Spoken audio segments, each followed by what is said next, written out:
헌법학자 이름 맞아요? 예, 헌법학자 맞습니다. 그러면 지금 대한민국의 헌법이 살아있어요? 무너졌어요? 존재는 하지만 살아있지 못합니다, 목사님. 보안법은 살아있어요? 무너졌어요? 역시 마찬가지죠. 형식적으로 존재하지만 실제로 살아 움직이지 못하고 있습니다. 그러면 헌법이 무너진 상태에서 대한민국이 정상으로 돌아갈 수 있나요? 회복이 불가능한 거죠, 목사님. 정치인들이 왜 저 개지랄을 떨어요?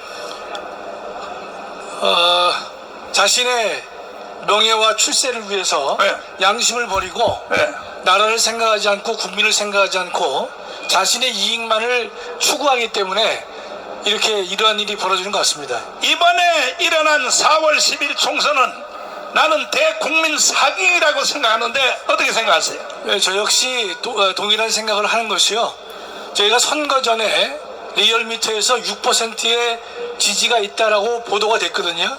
계속해서 상승 곡선을 긋고 있었는데 우리나라에 이번에 3천만이 투표를 했다면 6%의 지지를 받았다고 하는 것은 180만 표를 우리가 얻었어야 되는데 다른 국민의힘이나 민주당이나 조국 정당이나 이준석 정당의 경우에는 여론조사 결과와 같은 득표수를 얻었습니다. 그러나 유일하게 우리 자유통일당만은 6%의 지지가 있었음에도 불구하고 우리의 결론은 터무니없는 결과를 맞이했기 때문에 이 결과를 우리가 그대로 받아들일 수가 없다, 이런 생각을 하지 않을 수 없습니다. 자, 빵표 나온 지역을 다시 한번 보겠습니다. 빵표 여러분 빵표 좋아해? 자, 빵표입니다. 빵표가 73군데야. 투표소별로. 아니, 빵표가 개인이 빵표를 찍은 게 아니고 투표소가 빵표가 73이요. 그 다음에 한 표 나온 지역이 100군데야. 100군데. 두 표, 세 표 합치면 460군데의 투표소에서 빵표, 한 표, 두 표, 세 표가 나왔어. 이걸 선거라고 할 수 있겠습니까? 할 수 있나요? 이걸 여기서 우리가 보도했더니 세상에 빵표 나온 지역에서 속속 지금 신고가 들어오고 있습니다. 첫 번째, 전라도 광양에서. 아니, 광양에는 자유마을이 없나요? 거기는 실행위원장이 없나요? 동대표가 없나요? 반드시 우리가 찍었는데 왜 빵표가 나오냐 이거요. 부산에 어제 제가 갔다 왔는데 부산에서 금정구에서 빵표가 나왔어요. 그것도 제1투표소에서. 그랬더니 열받아가지고 집사님 두 분이 가서 자기가 선거했다는 증명서까지 떼어가지고 올라왔어요. 이번 선거는 그래서 완전히 사기입니다. 사기. 뿐이겠습니까? 예를 들어서 서울에서 2.6% 나왔다고 치자. 그것도 2.6%라고 생각하면 안 돼. 완전히 줄여놓은 거예요. 완전히 줄여놓은 거. 최소한 우리는 조국이보다는 표가 더 많이 나왔어야 돼. 동의하십니까? 동의하십니까? 조국이가 그동안 4년 동안 한 일이 뭐 있어? 재판만 받았잖아. 1심 2심에서 2년 징역 선고 받았잖아. 근데 왜 구속 안 하는 거예요? 왜? 예? 정광훈은 3번 구속시켜놓고 왜 구속 안 하냐고. 그러니까 이것은 총지휘자는 북한이고, 그 다음에 여기에 대한민국 국민들 중에서 이미 사기를 당한 좌파 국민들이 국민의 절반이 넘는 거야. 그렇게 북한이 좋아요? 북한으로 넘어가라고요. 차라리 다 용서해 드릴 테니까 다음 주 1시에는 이제 5천만 국민이 다 뛰어나와야 돼요. 개딸들도 다 나와야 돼. 개딸들도. 사기당한 사람들은 다 나와야 되는 것입니다. 자, 헌법이 무너졌을 때, 체제가 무너졌을 때, 정치가들이 무너졌을 때 할 수 있는 것은 단 하나밖에 없죠. 하나가 뭡니까? 우리 역사적으로 보면 인류는요, 국가 권력이 국민의 자유와 권리를 근본적으로 유린하고 당의 헌법 질서를 근본적으로 무너뜨리고 위협했을 때 모든 국민들은 단 하나의 권리를 갖고 있는 것인데 여러분 잘 아는 저항권이 거기에 해당하는 것입니다. 따라서 지금 우리의 상황은 국가 권력이 우리의 자유를 위협하고 있는 것이고 그래서 헌법의 존재 자체가 없어지게 되는 그러한 상황이라면 또 다른 합법적인 수단으로서 이 문제를 해결할 방법이 존재하지 않을 경우에는 누구든지 어디서든지 누구를 세월호 하든지 네. 언제라든지 네. 국민은 저항할 수 있는 권리를 당연히 갖고 있는 것입니다. 그렇다면 지금이 대한민국을 향해서 저항할 수 있는 가장 중요한 순간이라고 저는 확신하고 있습니다. 혁명으로 맞짱 뜨자! 이것은 헌법이 보장한 국민 저항권이 보장되어 있기 때문에 동의하십니까? 그래서 4.19를 일으킨 사람들이 처벌받은 적 없어요. 5.16을 일으킨 사람들도 처벌받은 적 없어요. 왜? 헌법이 무너졌을 때 마지막 하는 방법은 국민 저항권입니다. 말을 바꾸어 말하면 혁명으로 맞짱 떠야 되는 것이다. 아멘. 동의하십니까? 다음 토요일 날은 5천만이 다 나와야 됩니다. 일로. 그래야 대한민국을 누릴 수 있습니다. 신혜식 대표님을 모시겠습니다. 목사님 자, 잠깐 한마디만 하고 한마디만요? 예. 그래요. 한번 앉아 해봐요. 계시죠. 해봐요. 잠깐 앉아 계시죠, 목사님. 네, 예. 해봐요. 세게 질러, 세게 질러. 그 대신에 세게 질러야 돼, 세게. 존경하는 애국 동지 여러분, 지금의 대한민국은 미쳐 돌아가고 있습니다. 7개 범죄, 9개 혐의로 재판을 받고 있는 이재명을 지지하는 국민이 저리도 많다는데 참담함을 금할 수 없습니다. 민주당이 이재명의 사당으로 전락했지만 이 땅은 이재명에게 무조건적 충성을 맹세하는 무리들로 가득 찼고 국민의 대표가 되어 떵떵거리고 있습니다. 또한 지금의 대한민국은 수치심조차 사라졌습니다.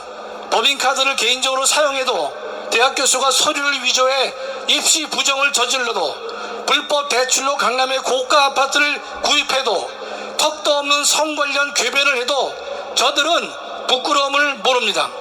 더 나아가 지금의 사법부도 양심을 잊은 지 오래됐습니다.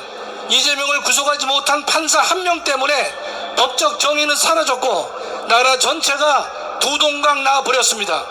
조국을 법정 구속하지 않은 법원의 결정으로 2심 유죄 판결까지 받은 피고인이 정당을 창당하고 드디어 제3당의 대표가 되는 나라로 전락해버린 것입니다. 그런 와중에 국민의힘은 반사적 이익조차도 얻지 못하고 갈팡질팡하다가 다 이긴 싸움을 대패로 만들었습니다. 자신의 정체성을 지키지 못하다 보니 또 무엇을 할 것인가를 분명히 밝히지 못하다 보니 국민으로부터 외면받은 정당으로 전락하였습니다. 좌파들은 보란듯이 연대하여 자신의 세력을 키우고 있는 현실을 빤히 보면서도 국민의힘은 보수 세력의 결집은 외면하고 혼자 고고한 척하다가 참담한 결과를 만들었습니다. 존경하는 애국동지 여러분, 그러나 너무 실망하지 마십시오. 자유통일당은 목표 달성에 실패했지만 우리는 선전했고 당당했고 떳떳했고 정직했습니다. 22대 총선에서 북한의 김정은과 민주당은 자유통일당의 국회 입성을 싫어하고 두려워하고 있던 사실을 확인할 수 있었습니다. 근본에 나타난 선거 부정도 자유통일당의 국회 입성을 두려워하는 쪽에서 조직적이고 의도적으로 저질렀다고 보여지는 것입니다. 안타까운 것은 보수 우파를 자처하는 국민의힘이 자유통일당의 입성을 노골적으로 반대하고 있다는 것입니다. 보수 우파도 강력한 세력과 온건한 세력으로 나누어져 있으며 다양한 보수 우파의 결집을 통해 좌파 연대와 싸워야 할 것입니다. 그런데 맏형격인 국민의힘이 자신의 이러한 책무를 수행하지 못하고 있으니 국민의힘의 총선 사면패는 예견된 것이라고 할 것입니다. 만일 국민의힘이 계속해서 정신을 차리지 못하고 함께 해야 할 보수 우파 세력을 끌어안고 가지 못한다면 다음 총선도 패할 수밖에 없을 것입니다. 존경하는 애국동지 여러분, 제22대 총선은 대한민국 국민에게 자유통일당의 존재를 알렸고 자유통일당이 진정한 보수우파의 정당임을 모든 국민에게 각인시켜 주었습니다. 우리는 정직했고 당당했습니다. 비록 국회 입성에 실패했지만 자유통일당은 대한민국의 정체성과 정통성을 지킬 수 있는 유일한 정당으로 우뚝 섰습니다. 또한 한국교회를 살릴 수 있는 유일한 정당으로 인정받은 것입니다. 자유통일당은 5.18 유공자 명단을 공개하는 법률을 만들겠다고 했고 제주 4.3 사건의 재심 재판을 모욕할 것이며 차별금지법을 목숨 걸고 지지할 정당임을 분명히 했습니다. 그래서 많은 지지를 얻게 된 것입니다. 선거 열흘 전부터 광화문 세력의 비우호적인 리얼미터는 자유통일당의 여론 지지가 3.4, 4.2, 4.7, 5.1, 5.3 마지막에는 5.9%포인트에 달한다고 발표를 했습니다.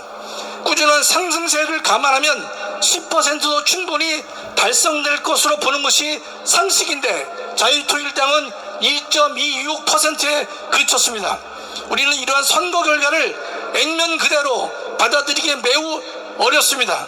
다른 정당은 여론조사의 결과와 실제 투표수가 일치하고 있는데 유독 자유통일당만이 여론조사 결과와 일치하지 않고 있는 것입니다. 보이지 않는 손이 개입하지 않고서는 이런 결과가 만들어지기 매우 어려운 것입니다. 자유통일당은 이러한 선거 부정 의혹에 대해 진실을 규명할 것이고 대한민국을 살리기 위해서라도 부정 의혹을 규명해야 할 것입니다. 선거 부정은 민주주의를 부정하는 것이고 나라의 근간을 흔들 뒤집는 것이기에 반드시 그 잘못을 바로잡아야 할 것입니다. 존경하는 애국동지 여러분, 22대 총선 결과는 우리의 기대에 미흡하지만 자유통일당에게 다시 일어설 수 있는 계기가 되었습니다. 적어도 65만 명이 귀중한 표를 우리에게 던져주셨습니다.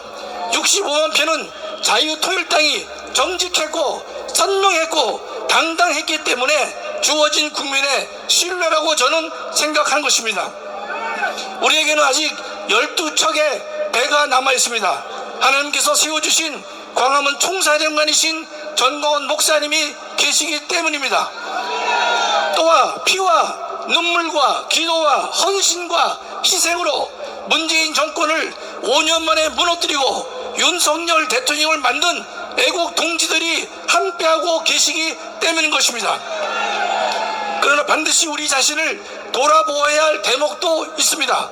저와 여러분 가운데 아가는 없었는지 또 하나님이 제일 싫어하시는 교만은 없었는지 우리의 기도가 부족했던 것은 아닌지 반드시 돌아봐야 할 것입니다. 앞으로 우리는 우리의 부족을 하나님께 아뢰고 참여하면서 나라와 교회를 살리는 애국운동과 복음운동을 지속해야 할 것입니다. 그러할 때 하나님께서는 반드시 우리의 기도를 들어주시리라 믿습니다. 4년 후 23대 총선에서는 4.10 치욕을 다시 겪어서는 안 될 것입니다. 감사합니다.